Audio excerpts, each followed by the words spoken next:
자, 이제 또 백돌이가 백돌이에게 또 뭐 시즌 5쯤 되네요. 뭐 제가 뭘 그렇게 잘한다고 또 자꾸 이렇게 영상을 또 찍는지 모르겠는데, 어차피 제가 보고 제가 찍는, 제가 보고 제가 다시 리마인드 하려고 찍는 거니까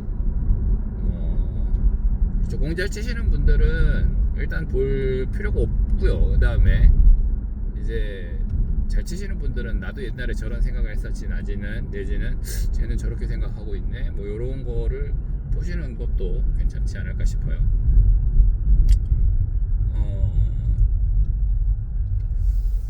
비거리와 힘의 분배에 대해서 얘기를 조금 해볼 건데요.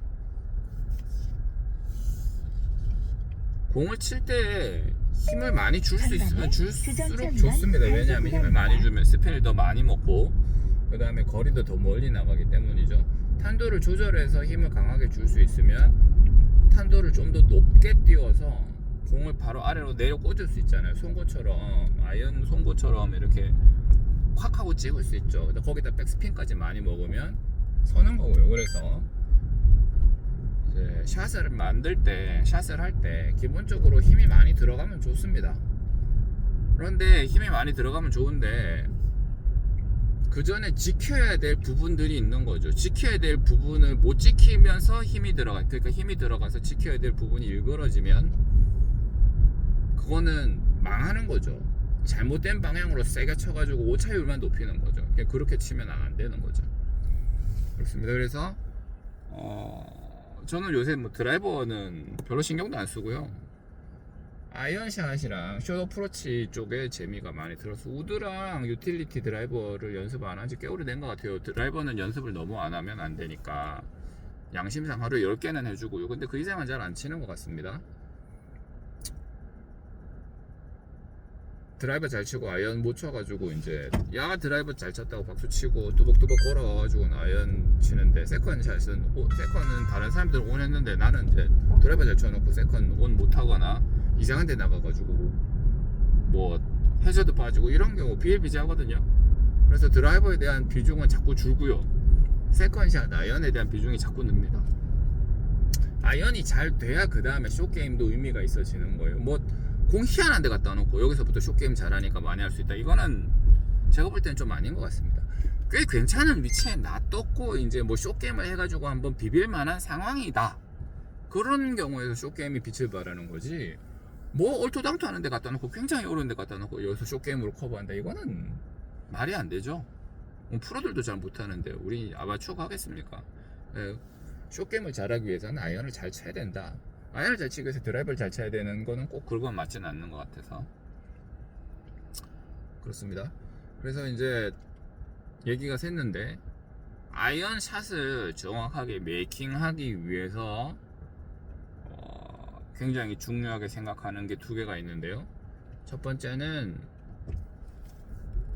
핸드 퍼스트를 위시한 다운블로우에 의한 아이언 샷, 그리고 앞뒤 보시죠.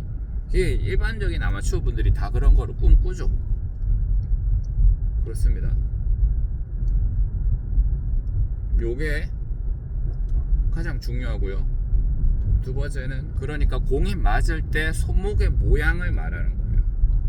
공이 맞을 때 손목의 모양이 이렇게 약간 안쪽으로 굴절된 상태에서 샷을 만들 때 클럽 페이스의 모양이랑 손목의 모양이 대체로 평행하더라는 사실을 인지하고 공을 쳤을 때 지금 손목이 뒤집어지진 않았는지, 아니 바깥쪽으로 꺾이진 않았는지, 이런 것들이 굉장히 중요하죠.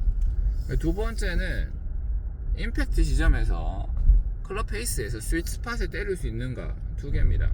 그러니까 페이스가 스위트 스팟을 때렸는데 클럽의 페이스가 손목 각도가 조금 틀어져 있어서 이상하게 맞으면 공이 다양한 형태의 스핀을 먹으면서 이상한 궤도로 막 날아가요. 왜 그런 것들은 복구가 안 되죠. 스위트 스팟에 아무리 잘 맞추어도 손목의 모양이 이상하면 안 됩니다. 반대로 스위트 스팟에 좀 못 맞춰도, 좀 덜 맞춰도 손목 모양이 괜찮으면, 임팩트가 됐을 때 손목 모양이 괜찮으면 좋은 샷이 나오는 거죠. 조금 덜 가고 더 가고 이런 건 있겠지만 대체로는 괜찮은 샷이 나옵니다. 그래서 가장 중요한 것은 손목의 모양, 두 번째가 스위스팟에 맞출 수 있는가 인데요. 힘을 주면 백스윙을 했을 때 보잉이라 그러죠.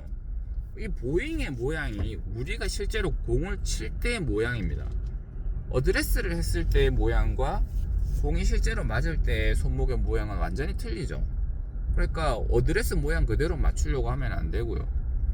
반드시 우리가 체중이 약간 앞쪽으로 쏠려 있고 손은 약간 뒤에서, 클럽 헤드는 손보다 약간 뒤에서 따라오면서 손목이 이렇게 꺾인 상태, 약간 꺾인 상태로 치는 거, 이 상태로 치는 건데, 요 백스윙 탑에서의 보잉의 모양이, 왜 보잉이 중요하냐? 백스윙 탑에서의 보잉의 모양이 칠 때 실제로 임팩이 들어갈 때 우리 클럽 손의 모양이랑 일치하기 때문에 그렇습니다. 그래서 뭐 스트롱 그립이면 커핑이고 뭐 위크 그립이면 보잉이 유리하다, 그런 얘기들 하기도 하는데, 저는 해보니까 그런 거는 상관없이 무조건 보잉이 좋은 것 같아요. 뭐 제가 스트롱을 잡았다고 커핑 이런 게 되는 게 아니라 그렇습니다. 그래서 백스윙 탑에서 보잉을 유지를 하거나, 그게 안 되면, 백스윙 탑에서 보잉이 안 되면 맞을 때 손목을 요렇게 이제 회전시켜서, 타겟팅 할 때, 임팩이 들어갈 때 모양이, 손의 모양이 보잉의 모양이 나오거나, 둘 중에 한 개는 해야 돼요. 자, 근데 여기서 백스윙이 크면요, 요렇게 갔는데, 백스윙이 크면 클수록 여기 보잉이 유지가 잘 안 됩니다. 백스윙이 점점 커지면 뭔가 모르게 팔에 힘이 많이 들어가면서 요렇게 팔이 바깥쪽으로 요렇게 꺾여요. 안으로 요렇게 꺾여 있어야 돼. 안으로 말려 있어야 되는데 바깥쪽으로 요렇게 꺾인다고요.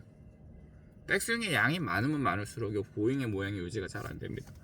그냥 백스윙 많이 하고 칠 때 맞추면 되지 뭐. 칠 때 손목을 보잉 하면 되지 뭐. 예, 맞습니다. 그렇게 하면 되는데 그게 쉽지 않더라고요. 그게 잘 안 됩니다. 그게 쉽지 않아요. 그게 쉽지 않아서 잘 안 맞더라. 그래서 백스윙을 우리가 운전을 할 때도, 운전을 하면서 커브를 할 때 자연스럽게 핸들을 커브를 따라서 돌리는 방법도 있지만, 강한 커브가 예상되면 핸들을 먼저 꺾어서 이만큼 꺾어 놓고 약간씩 풀면서 맞추는 경우에 운전도 하죠. 우리가 코너를 돌 때. 저는 실제로 그렇게 하는 걸 좋아하는데, 그래서 백스윙을 할 때 되도록이면 손목에 보잉을 만들 수 있으면 만들어 놓고 우리가 칠 때는 아무래도 힘이 들어가기 때문에 이걸 모양을 유지한 상태로 치는 게 참 어렵습니다. 그래서 칠 때는 약간씩 풀리더라고요. 손목이 요렇게 손을 말아놓은 게 조금씩 풀리더라고요. 그렇습니다. 그래서 백스윙의 양을 너무 크게 하면 보잉이 유지가 안 된다. 그 다음에 백스윙의 양이 보잉이 유지되는 정도로 해가지고 치면 되는데, 내려올 때 다운 블루시에 힘을 또 많이 주면 힘이 들어가면서 보잉이 또 풀려서 손목 모양이 또 이상하게 나옵니다. 그래서 백스윙의 양을 크게 하고 다운 블루에서 강한 임팩을 때려내면서 손목을 유지할 수 있으면, 힘이 강해도 상관없어요. 그렇게 되면 힘이 강하면 강할수록 오히려 좋겠죠. 조절할 수 있는 영역이 많으니까. 약하게 칠 수도 있고 강하게 차고 스핀을 많이 먹일 수도 있는 거고요.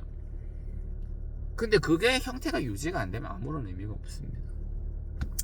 실제로 제가 힘을 강하게 주고 아이언을 치면은 150 정도 나가거든요. 150에서 160 사이 어딘가에 떨어지는데요. 잘 맞았을 때 그렇다 이 말입니다. 잘 안 맞으면 130에도 떨어지고 120에도 떨어지고 그렇습니다. 그런데 요런 거보다 손목을 그러니까 다운스윙 때 이게 백스윙을 그렇게 크게 가져가지 않고 백스윙을 적당한 크기로 가져가고, 다운스윙이 내려올 때도 그렇게 많은 힘을 주지 않고 모든 관심을 손목에, 이렇게 오른손은 이렇게 꺾여 있고 왼손은 이렇게 말려 있죠. 그러면서 소문자 Y를 유지하면서 요거를 어떻게든 유지시켜서 임팩트까지 가져간다는 생각을 해서 공이 잘 맞으면 거의 150에서 160까지 떨어집니다. 그러니까 힘은 훨씬 덜 줬는데 타격 임팩트 할 때 느낌은 훨씬 좋고 공은 쫙 뻗으면서 가는 거죠. 그러니까 강하게 힘을 쳐도 클럽 페이스가 약간 뒤로 뒤집어진다거나 하면서 백스핀을 많이 먹으면서 150에서 160까지 가는 거냐, 아니면 페이스를 잘 만들어 가지고 치면서 탁 쳐가지고 가는 거냐. 물론 우리가 컨트롤 샷이나 그 공을 세울 때 이렇게 약간 클럽이 뒤집어지면서 이렇게 강하게 높은 탄도로 뛰어가지고 세울 수도 있습니다. 로빙, 테니스에서 로빙이고요. 플롭샷을 할 때 그런 개념으로 치는 거죠. 그렇지만 우린 프로가 아니고 일관성이 떨어지는 그런 샷을 자꾸 시도하면 안 됩니다. 실제로 플롭샷 하다가 뒷땅 많이 치는 것처럼 강한 힘을 치면서 그렇게 되면 뒷땅이 걸릴 확률이 매우 높죠.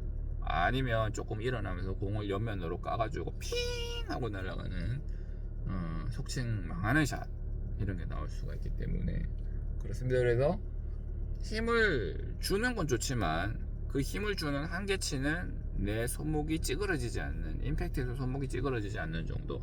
달리 말하면 손목의 모양을 유지할 수 없으면 유지할 수 있는 정도까지 손목에만 신경을 쓰셔야 됩니다. 백스윙의 양은 더 줄이셔야 돼요. 똑딱이 치듯이 쳐가지고 조금씩 핸드포스트를 계속 만들어 놓고 똑딱이를 핸드포스트로 계속 만들어 놓고 계속 범위를 조금씩 늘리는 거죠. 그렇게 하셔야 됩니다.